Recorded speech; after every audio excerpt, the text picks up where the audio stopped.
नमस्कार साथियों, आज अपन शुरू करेंगे राज्य व्यवस्था। कल अपन ने सिलेबस देखा था सेकंड ग्रेड में, जो राज्य व्यवस्था में अपने क्या क्या टॉपिक हैं। तो फर्स्ट टॉपिक है अपना संविधान का विकास। तो संविधान का विकास और 1909 और 1935 का अपन को अधिनियम स्टडी करना है अपने सिलेबस के अकॉर्डिंग। तो फर्स्ट देखते हैं संविधान। संविधान क्या है? एक किताब है संविधान, जिसके द्वारा अपना शासन व्यवस्था चलती है।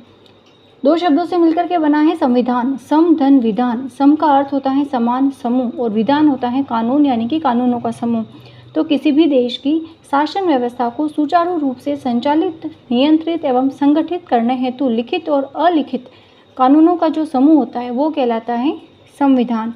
संविधान एक किताब है, बुक है। क्या है वो? भौतिक वस्तु है। तो संविधान भौतिक वस्तु है। प्रतिनिधि राष्ट्राध्यक्ष। अब अपना जो भारत है, भारत क्या है? गणतंत्र है। गणतंत्र क्यों है भारत? प्रश्न बना था सेकंड ग्रेड में, क्योंकि भारत का जो राष्ट्रपति है वो निर्वाचित होता है, इसलिए भारत क्या है? गणतंत्र है। जबकि वंशानुगत कहाँ पर होते हैं? राजा रानी, वो जो वंशानुगत चलता रहता है क्रम, ऐसा कहाँ पर है? ब्रिटेन।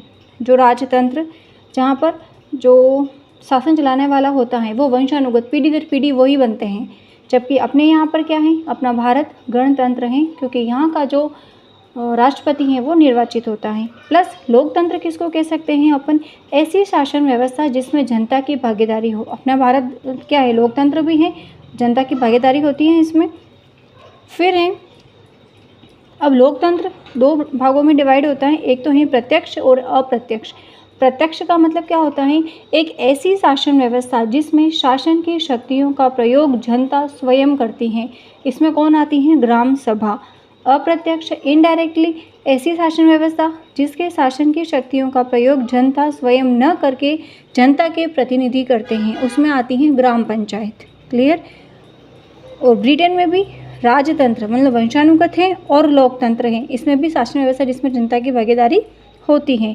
अब अपन देखते हैं संसदीय शासन प्रणाली। धीरे धीरे करके अपन हर एक टर्म जो है, शब्दावली, व्यवस्थापिका क्या होती है, न्यायपालिका क्या है, तो धीरे धीरे वो अपन सब देखेंगे।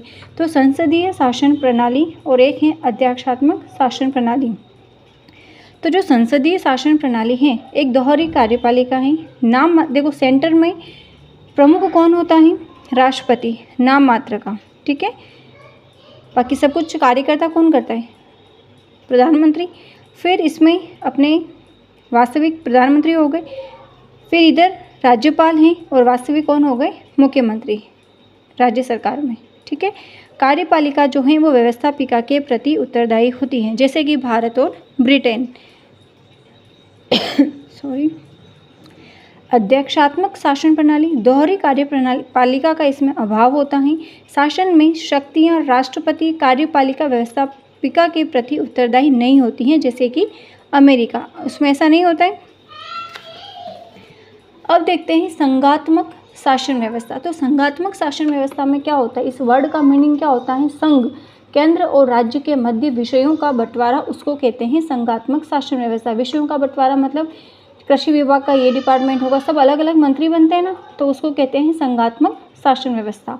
फिर आती है एकात्मक शासन व्यवस्था। तो शासन की संपूर्ण शक्तियाँ केंद्र के पास होती हैं, सेंटर के पास होती हैं, उसको कहते हैं एकात्मक शासन व्यवस्था, जैसे कि ब्रिटेन।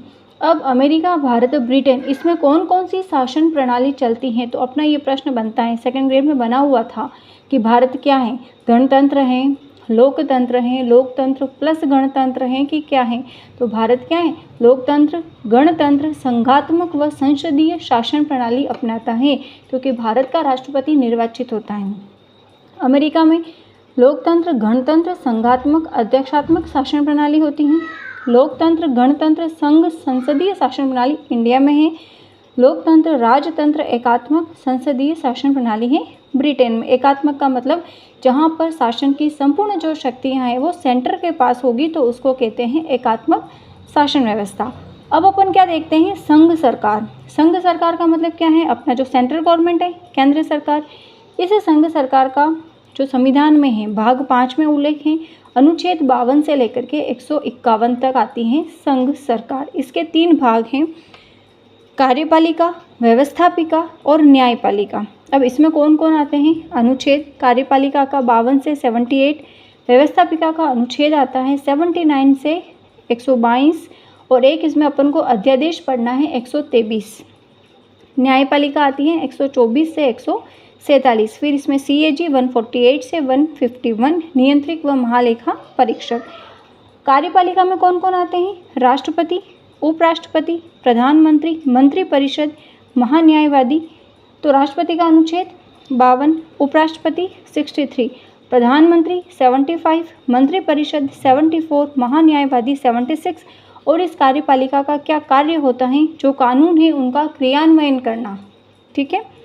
व्यवस्थापिका के अनुच्छेद 79 से 122, एक अध्यादेश पढ़ेंगे 123। इसमें आती है संसद, संसद का अनुच्छेद 79। इसमें राष्ट्रपति, राज्यसभा और लोकसभा, राज्यसभा 80 और लोकसभा 81।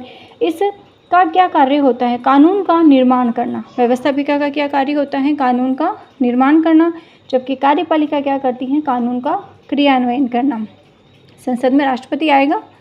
फिर आता है न्यायपालिका, उच्चतम न्यायालय। न्यायपालिका में क्या आएगा? उच्चतम न्यायालय। कार्य होता है इसका कानून की जांच करना।